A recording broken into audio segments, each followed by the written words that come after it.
et du Fils et du Saint-Esprit. Amen. En ce temps-là, Jésus disait à ses disciples, « Vous le savez bien, si le maître de maison avait su à quelle heure le voleur viendrait, il n'aurait pas laissé percer le mur de sa maison. Vous aussi, tenez-vous prêts. C'est à l'heure où vous n'y penserez pas que le Fils de l'homme viendra. » Pierre dit alors, « Seigneur, est-ce pour nous que tu dis cette parabole, ou bien pour tous ?» Le Seigneur répondit, « Que dire de l'intendant fidèle et sensé, à qui le maître confiera la charge de son personnel pour distribuer en temps voulu la ration de nourriture? Heureux ce serviteur que son maître en arrivant trouvera en train d'agir ainsi. Vraiment, je vous le déclare, il l'établira sur tous ses biens. Mais si le serviteur se dit en lui-même, mon maître tarde à venir, et s'il se met à frapper les serviteurs et les servantes, à manger, à boire et à s'enivrer, alors quand le maître viendra, le jour où son serviteur ne s'y attend pas, et à l'heure qu'il ne connaît pas, il l'écartera et lui fera partager le sort des infidèles. Le serviteur qui, connaissant la volonté de son maître, n'a rien préparé et n'a pas accompli cette volonté recevra un grand nombre de coups. Mais celui qui ne la connaissait pas et qui a mérité des coups pour sa conduite n'en recevra qu'un petit nombre. À qui l'on a beaucoup donné, on demandera beaucoup. À qui l'on a beaucoup confié, on réclamera davantage. Acclamons la parole de Dieu. Louange à toi, Seigneur Jésus. Bien-aimés dans le Seigneur, l'évangile de ce jour nous permet de prendre conscience que, en réalité, chacun de nous est un intendant, pour ne pas dire chacun de nous est un administrateur. Et on pourrait se poser la question, administrateur de quoi?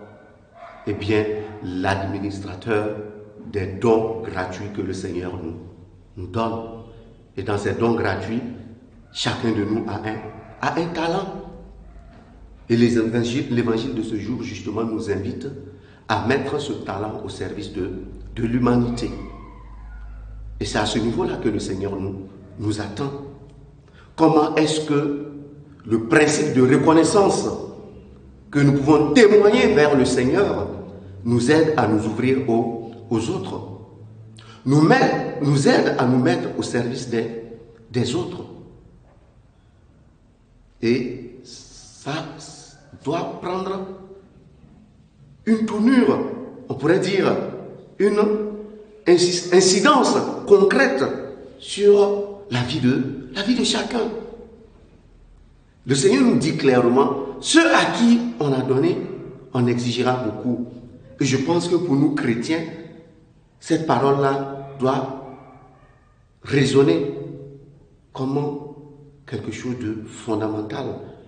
Pourquoi? Parce que je pense que nous avons beaucoup reçu en tant que chrétiens. La révélation nous ouvre à appréhender le monde autrement. Mais qu'en faisons-nous? Et chacun a à se poser cette question-là.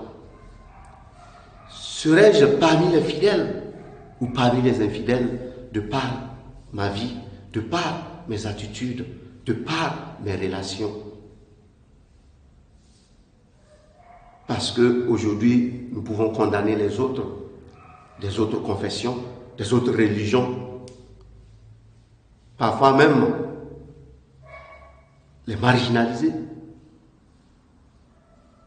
Mais la parole de Dieu nous invite à une autre attitude. L'attitude à laquelle le Seigneur nous invite, c'est que notre foi en Jésus-Christ doit transformer notre être au monde. Notre foi en Jésus-Christ doit nous aider à devenir des personnes meilleures. Et c'est à ce niveau-là que la parole de Dieu prend son sens. Parce que, à nous qui avons reçu la révélation, à nous qui avons adhéré à la foi en Jésus-Christ, eh bien, notre châtiment risque d'être plus élevé que pour les autres. Pourquoi? Parce que le Seigneur, à travers le Christ, nous a fait le cadeau de sa présence, le cadeau de sa révélation. Et comment est-ce que cela transforme notre vie? Comment est-ce que cela nous aide à devenir parfaits? Voilà la question que chacun doit se poser. Au cours de cette journée, nous allons demander au Seigneur qu'il nous aide à combattre nos égoïsmes, qu'il nous aide à nous transformer, non seulement de l'intérieur, mais que notre intimité, notre attachement au Christ puisse transformer le monde autour de nous. Loué soit Jésus-Christ.